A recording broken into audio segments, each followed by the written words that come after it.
5 secondes. Bonsoir, vous venez d'écouter, on termine avec la voix de François Négret. C'est une édition spéciale aujourd'hui, Contrebande Radio Libertaire. Le 11 mai de cette année, Jean-Claude Brissot est mort. Et voilà, c'est une émission, d'abord on commence avec lui, François Négret est présent avec nous et je sais qu'on a... Bonsoir François, merci d'être venu, on était ensemble il y a quelques jours à son enterrement. Alors, ce que vous venez d'entendre sur ce montage d'extrait fait par Julien Chastan, vous avez sûrement peut-être reconnu La Croisée des Chemins, Les Changeurs, évidemment Un jeu brutal, De bruit et de fureur, Noces blanches, Céline, L'ange noir, Les savates du bon Dieu, Choses secrètes, Les anges exterminateurs, À l'aventure, La fille de nulle part, Que le diable nous emporte, et puis cette lettre, François. Ouais, bah j'ai écrit un texte en fait pour Brissot parce que je trouvais que ça manquait de mots, que ça manquait d'hommage. C'est le premier mec qui m'a fait confiance. Il m'a dit d'être toujours sincère. Donc j'ai écrit un truc. En fait, je suis ému par la voix off. Je voulais pas en parler, et puis du coup, je vais en parler. Salut à toi, Brissot, du haut des prairies éternelles, vieux Sachem aux cheveux neige, d'un autre monde que la parade. Born to be Wild. Je me souviens du Faucon, au Queen, dans sa cage sous l'échangeur, ton premier film, Porte de Bagnolet. Les hommes scrutent les femmes et les visages s'en vont, la transmission est toujours brisée. Jean-Claude Carrière, un autre Jean-Claude, raconte l'histoire de ce prince qui devint une princesse pendant 2 jours et à qui on demandait à son retour dans sa peau d'homme qui avait le plus de plaisir, de l'homme ou de la femme. Il répondit « La femme 1000 fois plus ». Je me souviens de Loulou, Louis Gimel, l'ingénieur du son, sur De bruit et de fureur, avec qui j'ai enregistré la voix off de la fin sur son Nagra, qui enregistre en polonais, j'avais appris ça, Nagra, qui enregistre, et qui est mort il y a très longtemps, dans les années 90.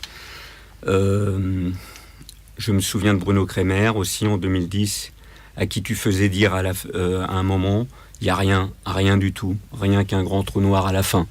J'ai pensé ça à la messe mercredi. Notre jeunesse, un film sur les oiseaux, précurseur, poétique, violent, mystérieux. Je t'ai cité en te citant Ardelais, André Ardelais, qui en 1962 disait « L'érotisme et l'insatiable besoin de liberté chez l'enfant proviennent du même fond obscur. Ils apportent une pareille jubilation, menacée de pénitence. C'est pourquoi l'érotisme, qui voudrait prolonger l'âge des émerveillements, est traqué avec tant d'acharnement par ceux qui ne peuvent plus s'émerveiller. » Je trouve que ça allait bien avec Brissot, surtout par rapport à tous les ennuis qu'il a eus. Sincère soit-le toujours, le premier qui m'a fait confiance. Peu de conseils, beaucoup de films. Ton rire qui me faisait rire, qui nous faisait rire. Là, je ne peux pas le faire rire. À sa cérémonie, on peut l'avouer, François, il y avait ce rire qui était là. Ouais, il y avait ce rire, ouais. Je l'ai chopé il n'y a pas très longtemps, en fait, ce truc, et ça me faisait rire, enfin, ça nous faisait rire, quoi. Et puis, il était plutôt joyeux par moments, quoi. Je me souviens des séances de spiritisme avec Kremer, Lisa, toi et moi, en 1986, quand on préparait De bruit et de fureur, et d'un guéridon qui déménageait grave. C'était très impressionnant, et c'était pas nous qui le faisions bouger. Un père bourru et qui ne sait pas du tout qui ne sait pas dire qu'il l'aime à son fils, moi pour toi, Elisa, parfois, mais qui parle tout le temps. Les débats jusqu'à 3h du matin, je m'en souviens. Parfois plus. Parfois plus, hein, parfois c'était toute la nuit. On a tous connu cette ivresse. Gérard, tu voulais intervenir sur un mot que disait François? Pas un mot en particulier, lequel? Non, tu voulais réagir? Non, mais il n'a pas terminé, je prendrai la suite. Ouais, après... Moi, c'est vrai que j'ai pas trop l'habitude d'improviser. C'est comme si j'ai pas appris le texte par cœur. Hein. Je blinde comme toi en parlant tout le temps, très hémorragique, passionné, passionnant, enfant, géant, fort, fragile, violent et maladroit, doux et hanté, blessé et blessant, le pur et l'impur. J'écoutais Les Forbans de la nuit, là. Alors, j'écoute Les Forbans de la nuit, Jules Dassin, j'étais sur France Culture, peu importe ou peut-être Radio Libertaire, je sais pas. Désenchanté, tu disais toujours, et je ne pleure pas. Ton rire, Brissot. Platoon à ton enterrement, Barber, l'ennemi est en chacun de nous.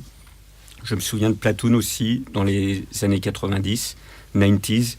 Et là, ça m'a fait penser au film de Jonah Hill, 90s, que je trouve qu'il y a un film magnifique, qui parle d'innocence et du besoin d'appartenance. C'est une des plus belles scènes d'amour que j'ai jamais vues. Peu de mots, beaucoup de films, et cette émotion appelée poésie. À bientôt, Brissot. Voilà, c'est un texte pour lui là-haut. Tu disais que tu ne savais pas improviser. Est-ce à dire qu'avec Jean-Claude, parce que tu as été évidemment révélé avec De bruit et de fureur, qui avait gagné un prix à Cannes. Tu es revenu ensuite pour Noces blanches et aussi pour Les Anges exterminateurs. Est-ce à dire que tu n'improvisais pas sur le plateau avec Brissot? Si, il y a eu des scènes d'impro, je dis ça, mais il y a eu évidemment des scènes d'improvisation, du texte, et puis tout ce qui a échappé. Il y avait un côté très familial et inconscient, on se rendait pas trop compte de ce qu'on faisait, quoi. Il y avait un élan, c'était une sorte d'innocence, on en a reparlé ça de temps en temps, mais c'est pas quelqu'un il était pudique aussi, alors... Et puis des fois, tu as toujours des regrets de ne pas avoir dit des choses. Mais bon, c'est comme ça, c'est la vie, c'est pas seulement pour lui. Alors, comme je disais tout à l'heure, c'est une émission spéciale qu'on va consacrer à l'édition. On a autour de la table Hervé Joubert-Laurencin, qui vient de sortir les écrits complets d'André Bazin. On a aussi Eugénie Filot, directrice de la publication de la revue Revue et Corrigée. Gérard Laine, donc peut-être une intervention. Est-ce que Bazin serait, comment dirais-je, est-ce que Brissot serait rentré dans le panthéon de Bazin? Je refuse de faire parler les morts. Oui. Et ce qui est pourtant le cas. Voilà, ce qui est quand même le cas aussi dans le cinéma de Brissot et aussi dans le travail que vous avez fait avec André Bazin, enfin dans les écrits d'André Bazin, c'est de convoquer tous ces fantômes, tous ces spectres, ce mélange de réalisme, de réel charnel, érotique et en même temps d'incarnation quasi métaphysique. Alors, je ne sais pas ce qu'aurait dit Bazin, mais en tout cas, on peut prendre à soi les idées de Bazin. C'est ça qui est intéressant. Donc, peut-être que, en effet, ça marcherait assez bien, puisque Bazin est quand même, au fond, un grand penseur du réalisme. Et le fantastique, il ne le distinguait pas de ça. C'est-à-dire que le vrai fantastique du cinéma, c'est parce que, précisément, c'est par le réalisme qu'on y arrive. Et alors, de fait, ça marche pas mal. Ça marche pas mal pour Brissot, oui. C'était un cinéaste important pour vous? Ah, pour moi, c'est formidable. Je suis très ému de voir François Négret, là, parce que j'avais trouvé totalement génial les deux premiers films. Et puis après, voilà, je crois pas avoir vous vu pensez à un jeu brutal? Ouais, je pense à un jeu brutal et De bruit et de fureur. Pour moi, c'est des... comment dire? C'est des fulgurances, quoi. Ouais, ça m'a... Mais aussi par les visages, par les corps, par la mobilette, je sais pas, par un truc qui est vraiment de l'ordre de la fulgurance, oui, qui pour moi ont été des films très importants, ouais, très très importants. Ouais. De bruit de fureur avec Lisa Heredia, et notamment aussi Fabienne Bab, et Bruno Kremer, évidemment. Kremer, ouais. Ouais. Gérard Laine? Oui, moi je voudrais dire quelques mots pour regretter que la fin de vie de Jean-Claude Brissot ait été assombrie parce que j'appellerais une cabale. Et François y faisait allusion à l'instant. Alors même que je dirais que la femme était au centre de son cinéma. Ça me semble important pour la suite. Le cinéma, qu'est-ce que c'est? Le cinéma, c'est le désir. Il n'y aurait pas de cinéma sans désir. Sans désir du spectateur, qu'on recherche par tous les moyens possibles, et à l'origine duquel il y a le désir du cinéaste, du réalisateur, pour tout ce qu'il met en œuvre, pour son sujet, et pour ses interprètes. Et particulièrement, ces interprètes féminines, si on est dans un contexte hétérosexuel, comme c'est le cas. Alors, en préliminaire, je voudrais raconter une anecdote dont j'ai été témoin. Ce n'était pas avec Jean-Claude Brissot, c'était avec un autre cinéaste disparu depuis. Il se trouve c'était un dîner chez moi. Ce réalisateur était là. Il y avait également une comédienne, très belle, qui n'a pas eu sans doute la carrière qu'elle aurait méritée. Et la conversation est venue sur ce fameux thème du recrutement des comédiennes dans les films. Oui,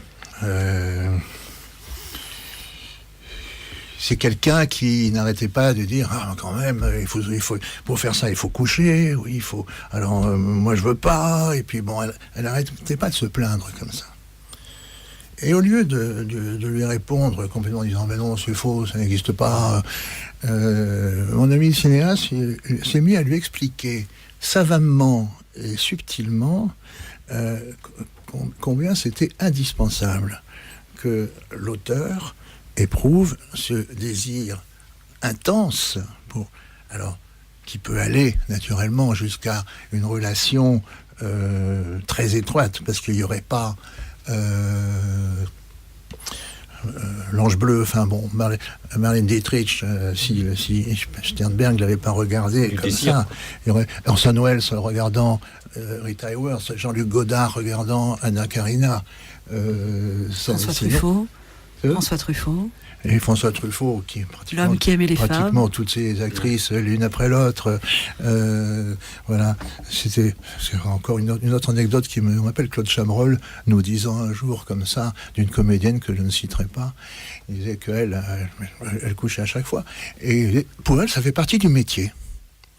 Il disait comme ça avec un clin d'œil. Mais il y a quelque chose de vrai aussi.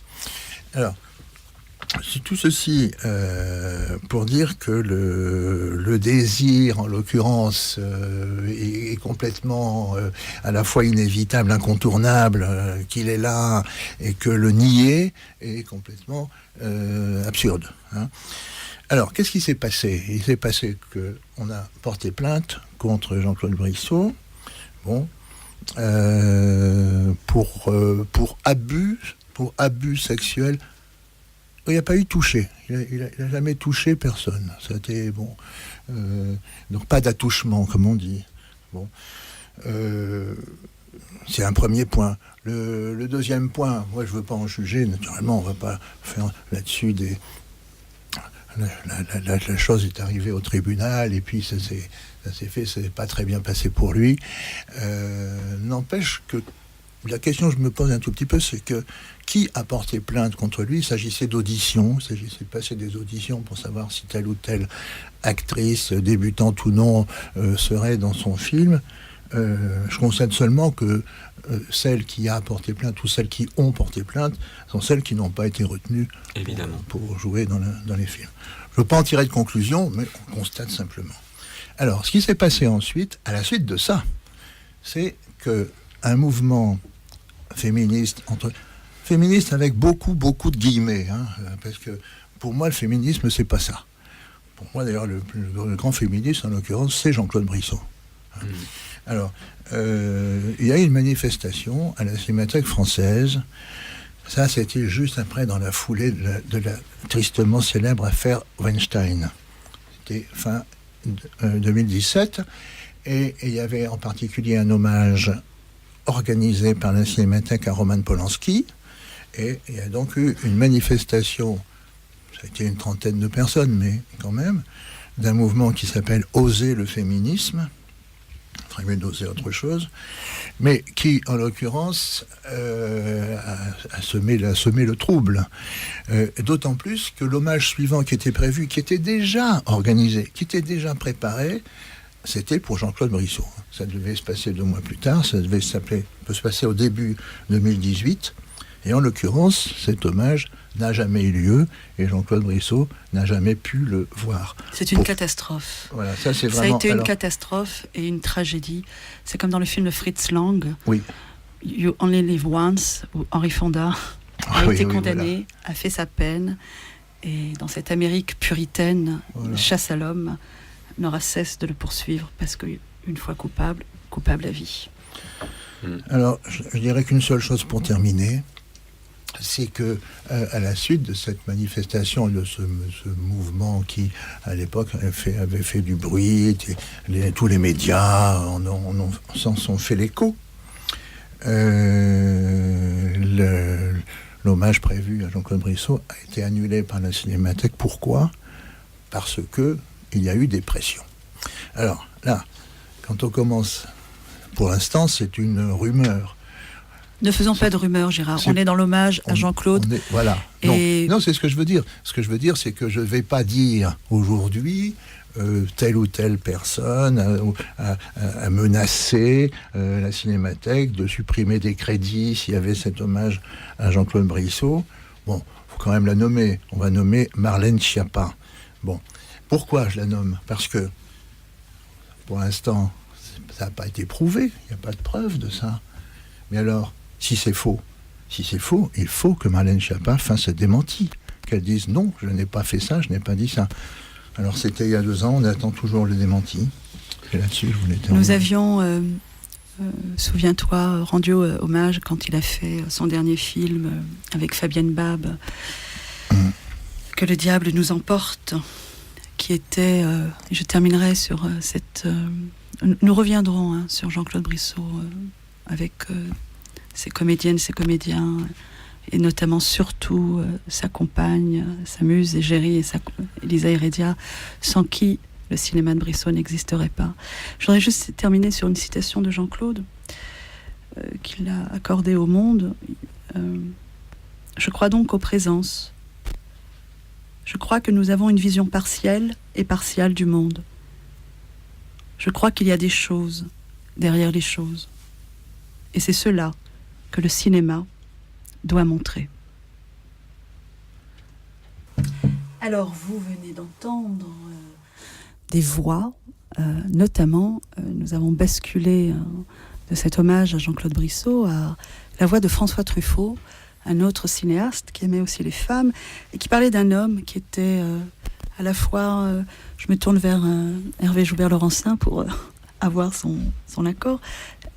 André Bazin était à la fois comme un père spirituel, mais aussi un père au sens premier, puisqu'il a nourri, a logé, et une bande-annonce, un montage où on reconnaît la voix d'Orson Welles, Citizen Kane, Charlie Chaplin, dans Monsieur Verdoux, et non, pas dans Monsieur Verdoux, dans Les Feux de la Rampe, et Rashomon avec Toshiro Mifune. Donc 3 films qui ont été qui demeurent comme des pépites qu'André Bazin a découvert et qu'il a écrit. Alors Hervé Joubert-Laurencin vous reçoit parce que vous êtes à la fois un fin connaisseur de l'œuvre d'André Bazin que vous côtoyez depuis de très nombreuses années. Vous êtes professeur émérite d'esthétique. Professeur émérite, non, parce que émérite, ça veut dire retraité. Moi, je le serai peut-être un jour. Voilà, non, je fais un lapsus entre esthétique et émérite. Quel est le mérite et les mérites de l'esthétique ?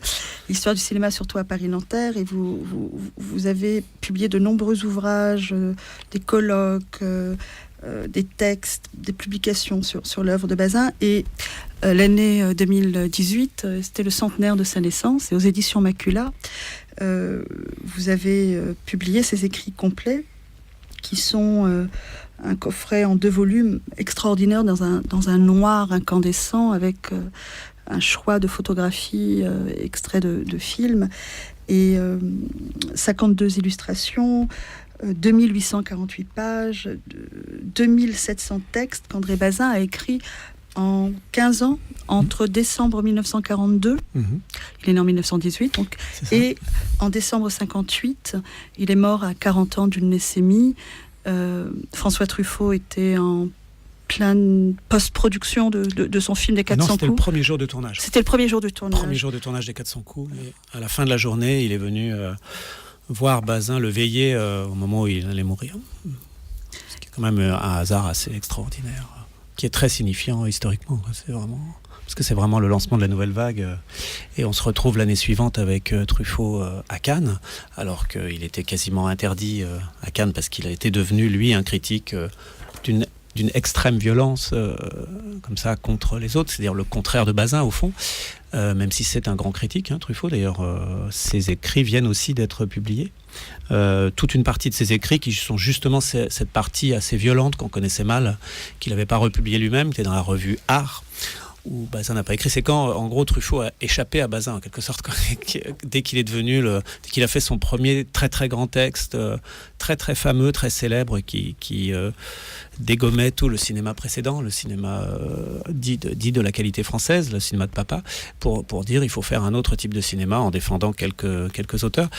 Ça, c'est un texte que Truffaut a médité pendant, je crois, il y a eu une étude là-dessus, pendant près d'1 an et demi. On a les archives et ça a été corrigé, recorrigé par Bazin, qui a essayé d'un peu aussi de le rendre acceptable, parce que c'était un texte extrêmement violent, très polémique. Et il a vraiment très très bien marché, parce qu'il a été immédiatement, Truffaut, a été immédiatement engagé par Jacques Laurent, qui venait d'acheter la revue Art, et c'est devenu le grand critique qui a fait remonter les ventes de la revue Art.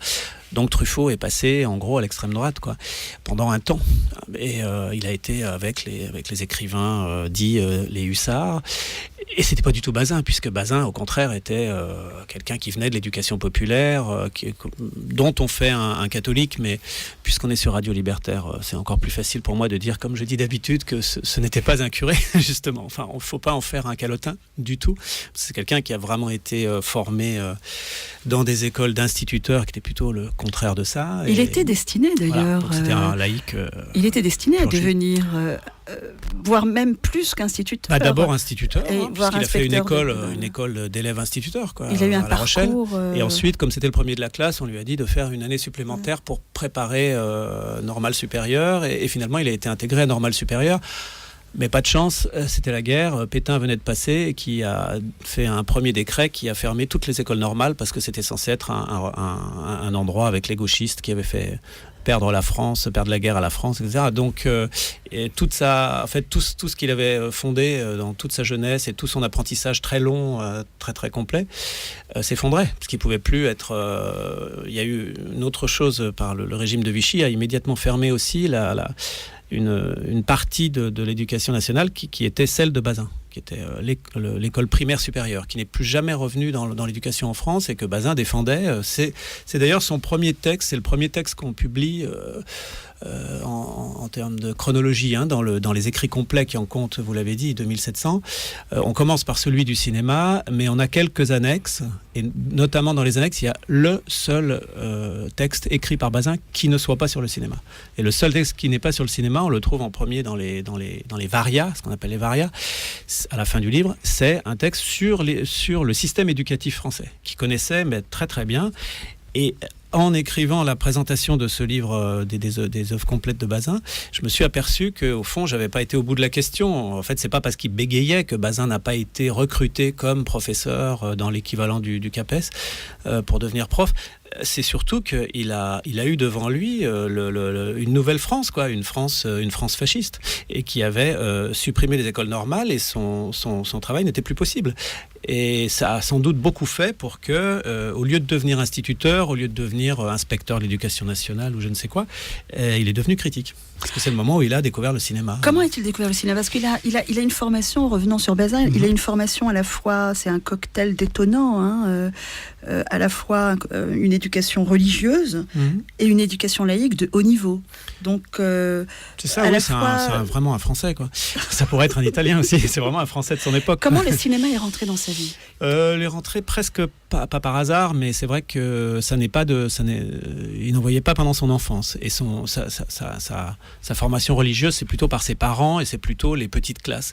Et ensuite, il devient élève instituteur, et là, c'est plutôt le contraire, Il a vraiment une éducation laïque, hyper laïque.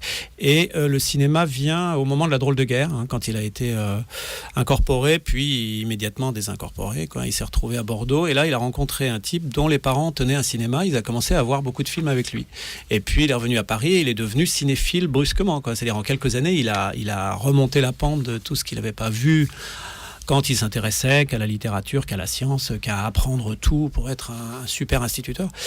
on a un témoignage de Alain Resnais qui est très très beau, qui est radiophonique, où Alain Resnais dit qu'il a rencontré Bazin jeune et qu'il lui a fait découvrir des films. Et qu'il avait l'impression que Bazin était un type capable une espèce de pédant, puisqu'il était capable de parler de cinéma alors qu'il en avait vu seulement 10 ou 20, quoi. Et puis, il s'est aperçu ensuite que c'était autre chose. C'était un type assez génial. En ayant vu peu de films, il avait déjà des choses formidables à dire. Et ils sont devenus amis. Il raconte qu'il lui a fait connaître des films américains notamment et autres. Et voilà. Donc, la relation Resnais-Bazin, elle me paraît très forte. Et Marqueur aussi. Il y a des gens plus proches, je trouve, de Bazin, de son époque et de son esprit et de son même de sa vie sociopolitique, beaucoup plus que la Nouvelle Vague, qui sont ses enfants naturels, en quelque sorte. Alors, justement, avant de parler de filiation, peut-être qu'on pourrait écouter la voix de Bazin et revenir aussi sur cette hétérogénéité d'identité, parce qu'il n'était pas simplement que critique. Donc, nous sommes on va voir s'il bégaye. Je vous dirai après comment il bégaye. Nous sommes en 1946, et c'est l'émission Tribune de Paris. Il y a un débat sur le cinéma est-il un instrument de culture populaire ? Et c'est un débat qui était avec Georges Sadoul, Pierre Cast et Roger Lénart, et nous allons entendre André Bazin. Et j'aimerais qu'on revienne justement sur cet élément de l'éducation populaire et le cinéma comme un instrument. On écoute André Bazin, 1946. Vous venez d'entendre la voix d'André Bazin, et cette affirmation, Hervé, de l'importance du public populaire. Alors il faut savoir que, engagé à la Libération dans le grand mouvement de l'éducation populaire, il a été directeur des jeunesses cinématographiques au sein de l'organisation Travail et Culture, dont d'ailleurs Barthélemy Amengual faisait partie, il me semble, mais lui en Algérie, oui. proche de la CGT et du Parti communiste. Ouais. Voilà. Peut-être on pourrait revenir parce que... mais il n'était néanmoins pas communiste. Pas du tout. Il n'avait vraiment pas sa carte. Et en 1950, il a été exclu de tout parce qu'il a fait un grand texte dans la revue Esprit, se moquant du cinéma stalinien. Alors là, évidemment, plus personne lui a parlé. Mais avant, pendant toutes les années 40, enfin les années 40 de la Libération, les années d'après-guerre, qui sont quand même les années sur lesquelles prospère un peu l'espérance de gauche, et puis qui s'arrête au bout de seulement quelques années. Il y a un très beau résumé de Bazin bilan à un certain moment d'un livre, et qui dit ça a duré quelques années, mais tout ça est fini, quoi. Et c'est vrai qu'on a créé la sécurité sociale, on a créé énormément de choses. Et Bazin fait pleinement partie de cette renaissance culturelle de la France, quoi. Vraiment, c'est un des grands acteurs de l'éducation populaire. Donc non seulement on a publié, enfin, tellement longtemps après, mais enfin on a publié tout ce qu'il a écrit, mais il faudrait presque doubler si on avait les enregistrements de ce qu'il a fait oralement. Je pense qu'on aurait le double, parce que selon les témoignages, il n'était pas tous les jours dans un ciné-club, mais il gérait beaucoup de ciné-clubs, et il s'occupait d'une fédération nationale, celle que vous avez citée. Donc il a fait un travail institutionnel et de présentation orale énorme, et ça explique, je pense, aussi la beauté de ses textes, parce que c'est quelqu'un qui écrit très bien, qui est un vrai écrivain à mon avis, mais en plus il y a quelque chose dans ses textes qui est vivant, qui est de l'ordre du dialogue. Et c'est comme s'il s'imaginait un contradicteur et puis qu'il lui réponde, et ça avance comme ça, et c'est très très impressionnant.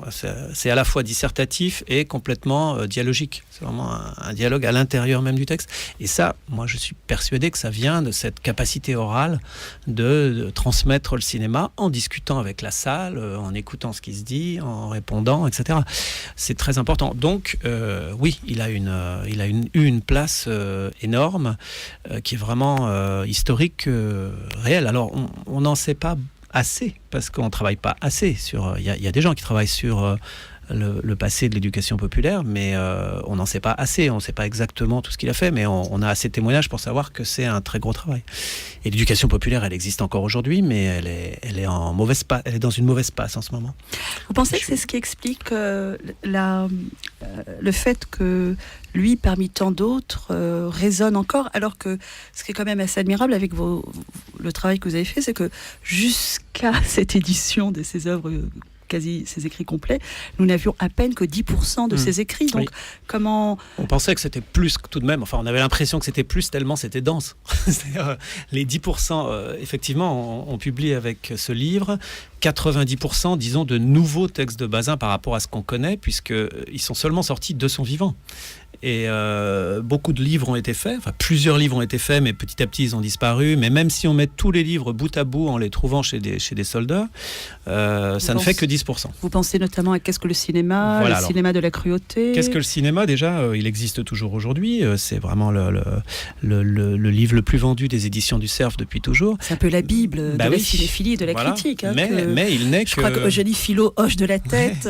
Mais il n'est qu'un petit morceau du livre initial qui était très beau, qui était en 4 volumes avec une couverture mauve, tome 1, tome 2, tome 3, tome 4. Et puis en 75, on ne sait pas pourquoi, les éditions ont décidé, des éditions du Cerf ont décidé de le réduire en un seul volume. Le temps est venu, je ne sais plus, il y a un truc qui explique le temps est venu.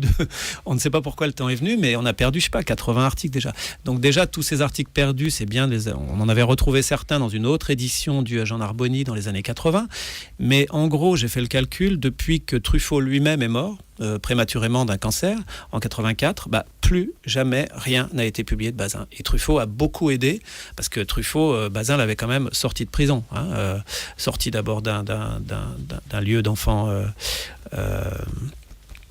d'une maison de correction, et puis ensuite, quand il s'était engagé dans l'armée et qu'il avait déserté aussi vite, Bazin a été le chercher, mais réellement le chercher. C'est-à-dire aller dans la prison, faire le siège, demander, se porter garant pour lui trouver un travail, le loger chez lui pendant 2 ans, etc. Donc quand on dit qu'il est son père, il n'est pas son père au sens biologique, il n'est pas son père adoptif non plus, mais il est beaucoup plus important qu'un père. C'est son vrai père, quoi. Et du coup, Truffaut lui a rendu en le publiant. C'est celui qu'il a le plus publié après sa mort. Et quand Truffaut est mort, au fond, en 84, il avait encore aidé aussi à ce que le livre des cahiers du cinéma se fasse en 83.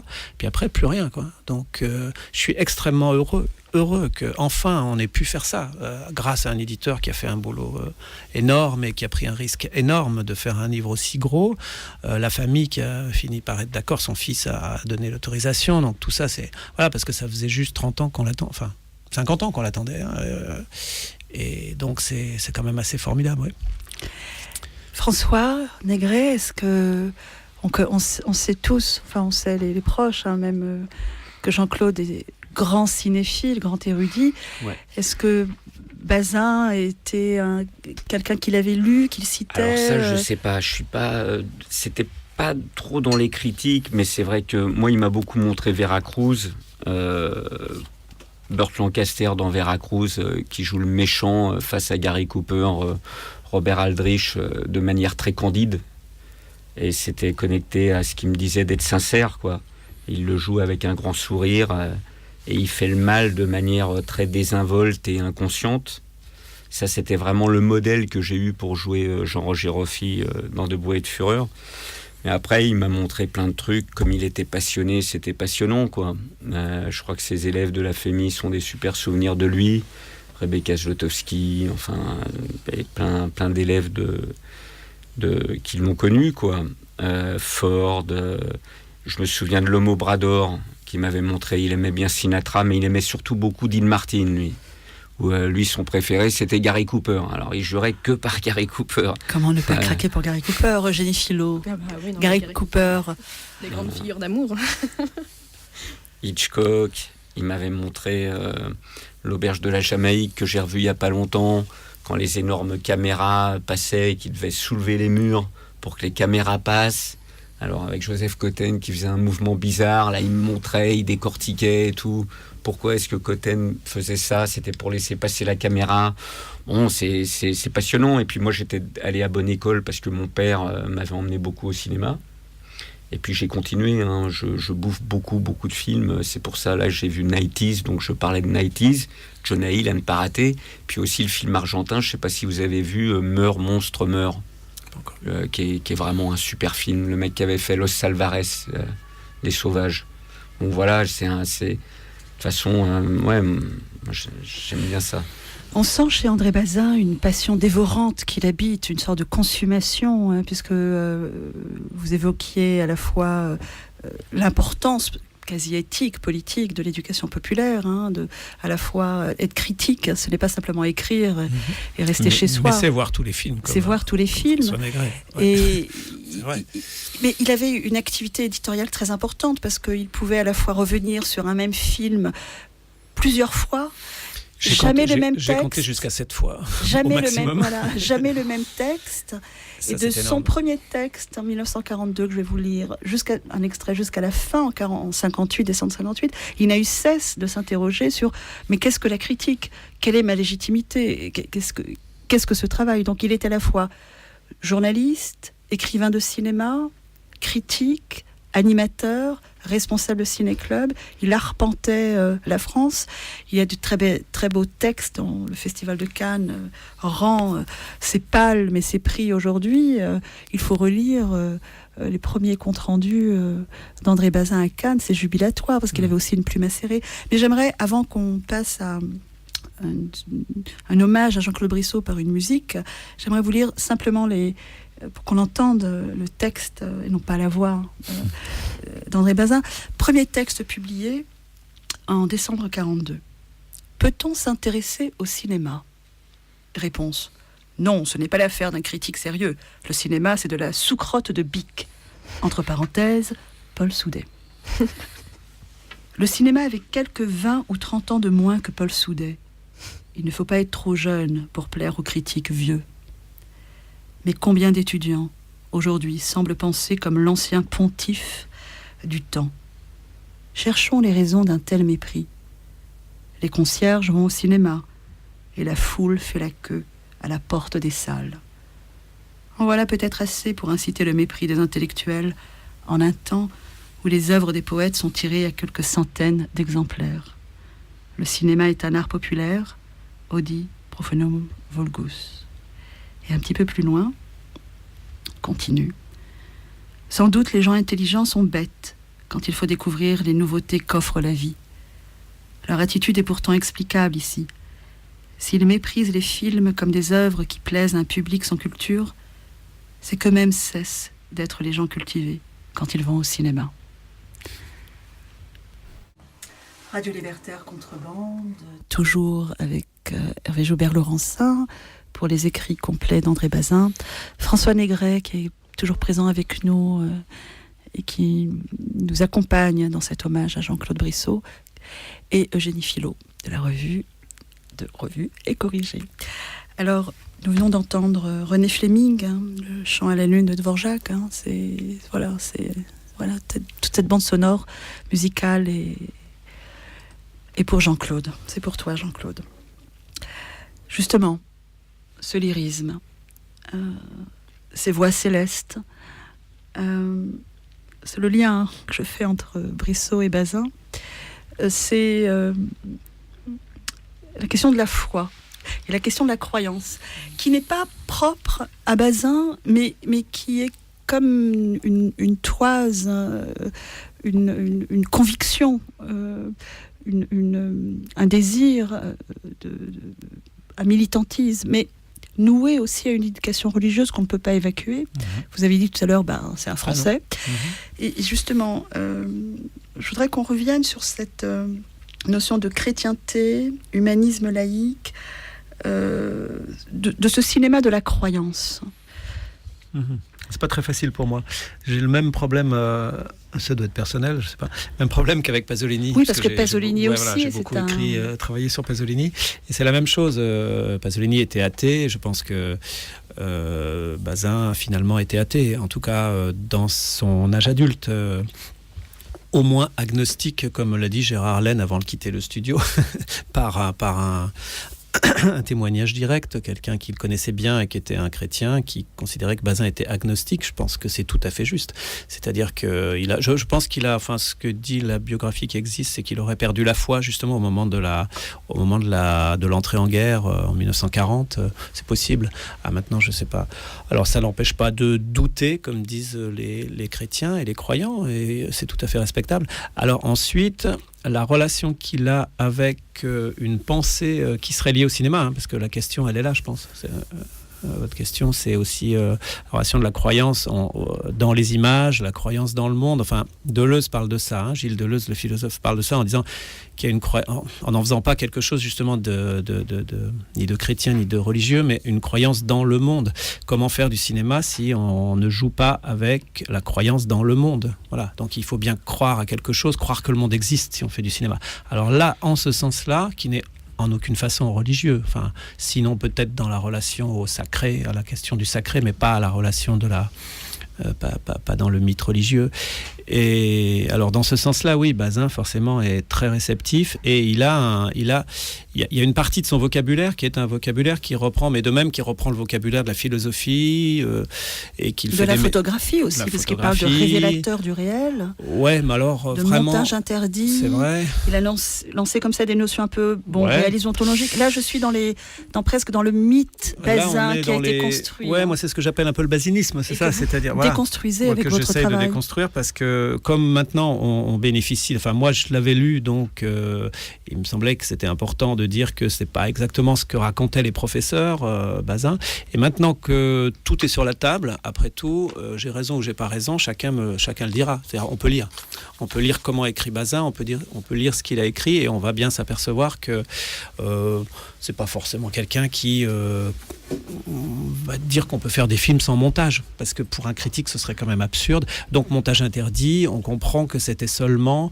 une figure de style, c'était une exagération pour faire comprendre une chose, mais évidemment ça ne veut pas dire qu'il faut interdire le montage au cinéma, ça n'a aucun sens. En même temps, ce qui est admirable, c'est que dans ses textes, Bazin affirme la nécessité pour tout critique, pour toute personne qui parle à partir du cinéma, d'avoir quand même des connaissances, d'apprendre, d'être... soyez pédagogue, ne soyez pas pétri de convictions. Et il dit que tout critique, il donne presque une sorte d'abécédaire de leçons, non pas le côté professoral, mais au contraire de pragmatisme, de dire mais nous devons connaître, voire même fabriquer un vocabulaire et s'atteler à la fabrique, à la production. Parce que ça, c'est la relation à la culture. Dans ses articles, il est très conscient aussi des modes de production, de distribution.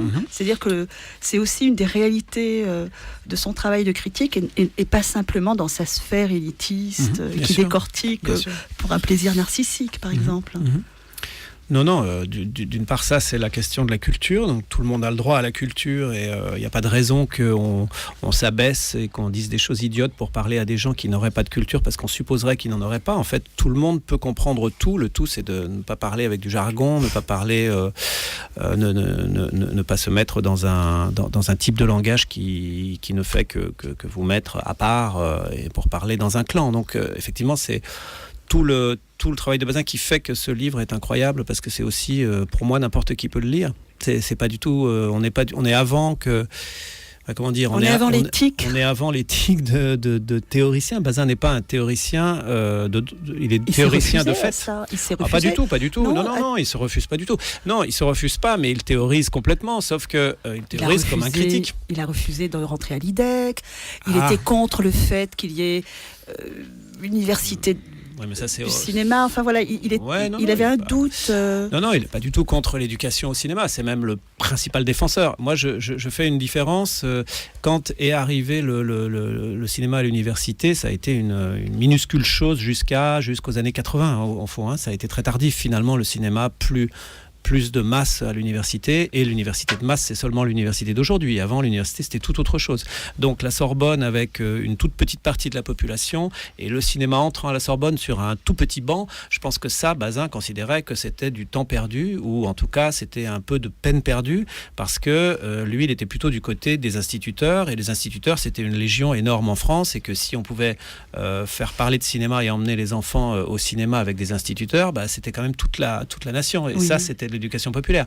Donc c'était plus important de défendre ça. Voilà pourquoi peut-être il a polémiqué avec l'entrée du cinéma à la Sorbonne en 1950-1948 avec la filmologie, parce que c'était vraiment finalement une toute petite chose. Ça n'empêche que c'est une chose qui a une importance historique réelle. Ensuite, c'est vraiment pas quelqu'un qui aurait pu parler contre l'entrée du cinéma à l'école. Évidemment que non, puisqu'il a toute sa vie est faite pour ça. L'école populaire, pas l'école élitiste universitaire. Non, mais moi je résume la chose avec le slogan de l'association dont je fais partie, qui était ma préférée, les enfants de cinéma, et qui est en train d'être massacrée par le gouvernement. LCNC, c'est un scandale total. C'est vraiment la grande association d'éducation populaire qui s'occupe de l'école primaire, de école et cinéma, et c'est en train de disparaître en quelques mois. Là, c'est vraiment ce qui nous arrive aujourd'hui est vraiment insupportable.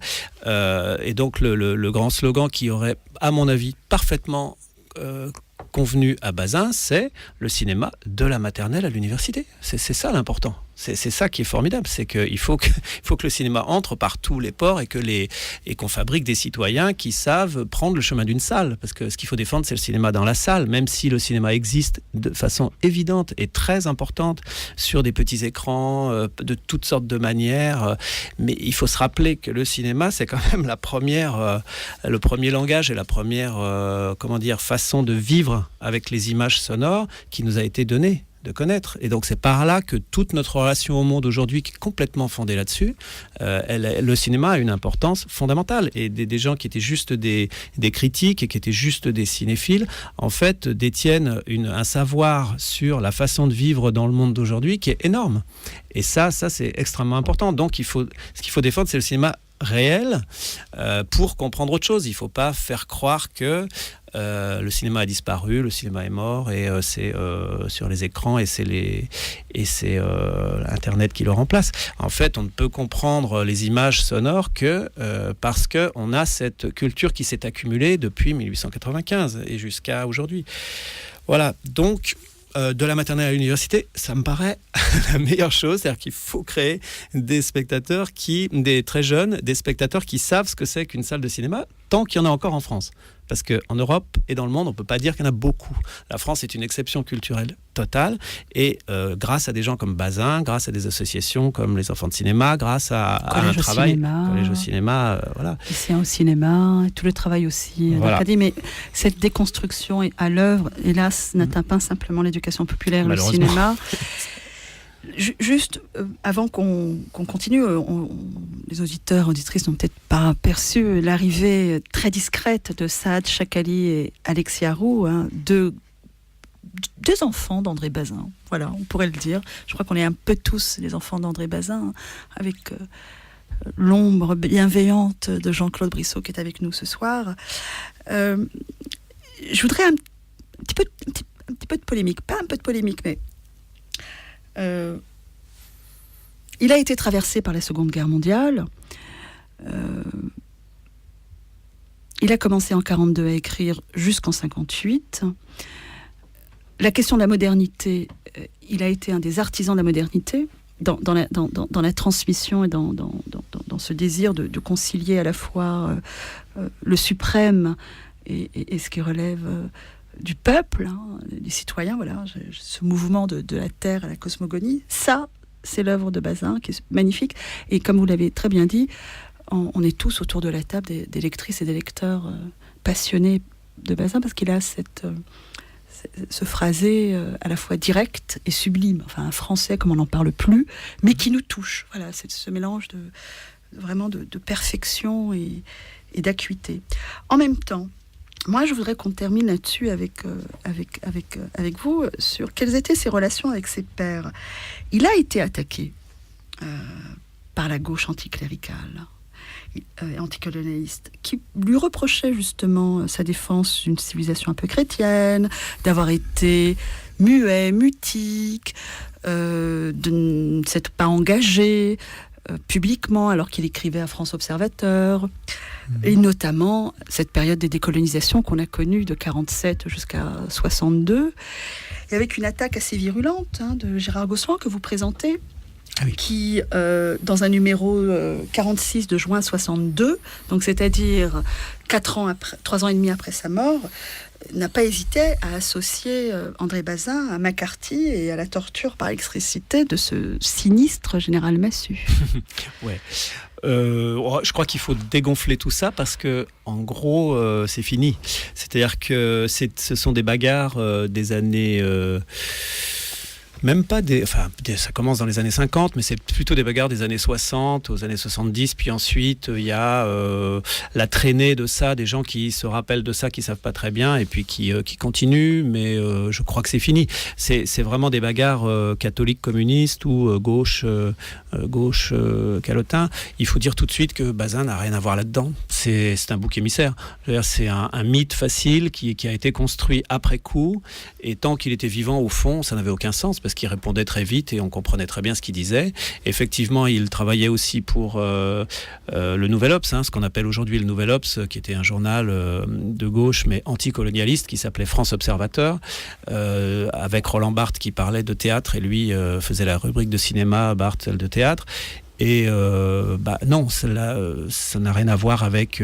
Il a effectivement été le critique fondateur de cinéma, de radio-cinéma-télévision, qui est devenu Télérama, et qui, à la différence d'aujourd'hui, était nettement plus marqué catholique.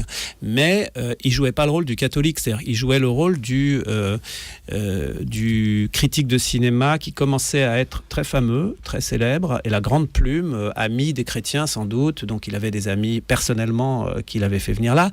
Et il est dans Télérama dans cet ordre-là. C'est-à-dire que quand il y a une discussion sur un film, une discussion vraiment théologique ou vraiment catho pour dire est-ce que c'est moral ou pas moral, Bazin faisait toujours celui qui parle du style, et puis on lui mettait un prêtre en face qui faisait le rôle de la morale. Donc, je veux dire, non, il n'a jamais été dans cet ordre-là. Donc, Gérard Gozlan, malheureusement, c'est une erreur de Positif. C'est la revue Positif qui a fait cette erreur. Ils auraient dû faire, on parlait tout à l'heure entre nous, de Barthélemy Amingal. Oui, parce que c'était proche. Georges Sardou, les Barthélemy qu'ils auraient dû faire écrire, voilà. Parce que Barthélemy Amingal est devenu, aujourd'hui il est oublié, mais c'est un très le remettre à très grand critique de cinéma, un très grand un des plus grands écrivains de cinéma de langue française. Et moi je l'ai connu un peu, c'était un type vraiment génial. Et lui c'était un marxiste, un vrai marxiste, un théoricien marxiste et un penseur excellent et un défenseur du cinéma soviétique. Mais il voulait devenir écrivain. Moi, j'ai retrouvé toutes ses archives sont à Lausanne aujourd'hui. Et il a écrit des énormes cahiers. C'était vraiment un très grand écrivain qu'on méconnaît. Et là-dedans, on retrouve la trace du jour où il rencontre Bazin. Et alors il a envie de devenir un écrivain de type Albert Camus, parce qu'il est lié à la Méditerranée, à la sensualité des corps. Il est en Algérie, c'est d'origine espagnole, algérienne. Et tout d'un coup, il dit, donc on peut devenir écrivain de cinéma, quoi, en écoutant Bazin. Et c'est énorme, parce que Bazin fait un stage de formation comme ça, pas très loin d'Alger. Et Amingal vient, discute, rend ça dans son cahier, dans son journal intime, et dit voilà. Et c'est de ce jour-là qu'il se met à écrire sur le cinéma. Voilà. Donc Amingal ayant beaucoup écrit, bien sûr, beaucoup écrit pour Positif. Moi, je trouve que Positif a fait une erreur historique. Ils auraient dû faire écrire Amingal sur Bazin et il aurait su de quoi il parlait. Bon, Gozlan, malheureusement, ne savait pas de quoi il parlait, donc il fait une attaque qui est une attaque qui concerne pas Bazin, qui concerne les cahiers du cinéma, en disant les cahiers du cinéma c'est la Sainte Famille, donc ce sont des cathos, donc ils sont à droite, donc nous on est à gauche, mais nous on pense bien, eux ils pensent mal. Quel que soit l'endroit où on se trouve dans cette bagarre, la bagarre est faussée. Et en tout cas, Bazin n'est qu'un nom de code. Voilà, c'est un nom d'emprunt. Du coup, il a un rôle de bouc émissaire. Historiquement, avec le recul, on s'aperçoit que c'est complètement absurde. Complètement absurde. Mais bon, c'est comme ça. Maintenant, tout est écrit, tout le monde peut lire et tout le monde peut se faire son avis. Et si j'ai tort, qu'on vienne discuter avec moi. Je veux bien discuter. Vous avez des passions communes, notamment. Ce sont les plus beaux textes, l'un et l'autre, qu'ils ont écrits sur Chaplin. C'est vrai, ouais. Et ce qui est admirable, je pensais naïvement que tout avait été écrit sur Chaplin par Bazin. Et dans les écrits, on découvre des pages extraordinaires qui pourraient faire l'objet d'un autre livre. Ah oui. Mais et sur Wells, sur Bazin, sur Renoir, ouais. Il y a un espèce d'énorme livre de Bazin sur Renoir. Si on met tout à la suite, si on prend tous les articles de Wells, il y a un énorme livre sur Wells. C'est vraiment un travail énorme sur Wells et pas du tout qui se limite à une seule idée, quoi.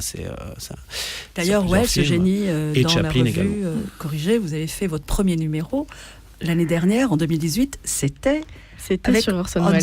C'était sur le dernier film sorti sur Netflix d'Orson Welles, voilà, qui a été restauré, dans les films avec John Huston, avec toute une panoplie d'acteurs et qui a été du coup remonté, tout a été restauré et remonté et ensuite sorti sur Netflix. Donc c'était assez drôle de commencer en fait notre revue sur le cinéma de patrimoine et cette richesse du cinéma de patrimoine en parlant de restauration jusqu'à la diffusion sur Netflix grâce à un seul film. Voilà. Alors, je voudrais fermer cet hommage, cette présence d'André Bazin avec une pépite. J'ai découvert qu'André Bazin, en fait, avait un désir de cinéma. Et c'est pas simplement Truffaut qui a initié, ou non, plutôt Louis Deluc. Louis Deluc avait initié ça, quand même, un des fondateurs de la critique, de la cinéphilie, avait un désir de cinéma. On va entendre quelques extraits avec la voix de Michael Lonsdale, mais vous pouvez nous parler de ce film. Peut-être de cette si c'est la voix de recherche. Lonsdale, c'est un autre projet, c'est un autre film qu'on a fait avec un ami, Pierre Hébert, qui s'appelle le film de Bazin, et Marianne Dautrey et moi, on a fait un autre film parce qu'on a tourné ensemble au départ et on a tourné plusieurs années de suite. Et on a fait un film à partir d'André Bazin et sur André Bazin, effectivement, à partir de cette étrangeté que Bazin, à la fin de sa vie, a voulu faire un documentaire sur les églises romanes de Saintonge. Et là encore, c'était pas pour parler des églises et de la religion, c'était pas pour parler de l'archéologie, mais apparemment c'était pour parler du documentaire social, de l'humanité de la campagne, de la géographie humaine, quoi, de comment les pierres ont un rapport avec les hommes. Voilà. Donc, en fait, on a fait 2 films.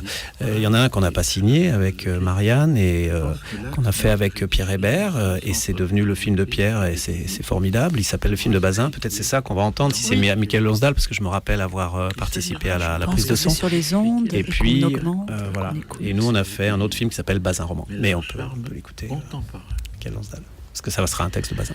Alors voilà très brièvement la voix de Michael Lonsdale, qui nous a accompagnés pour clore cet hommage à André. J'ai envie, dernière question, Hervé, un peu malicieuse ou un peu méchante. Quel est votre punctum? Qu'est-ce qui vous a pointé au cœur Vous avez parlé tout à l'heure de la voix qu'on ne peut pas entendre d'André Bazin.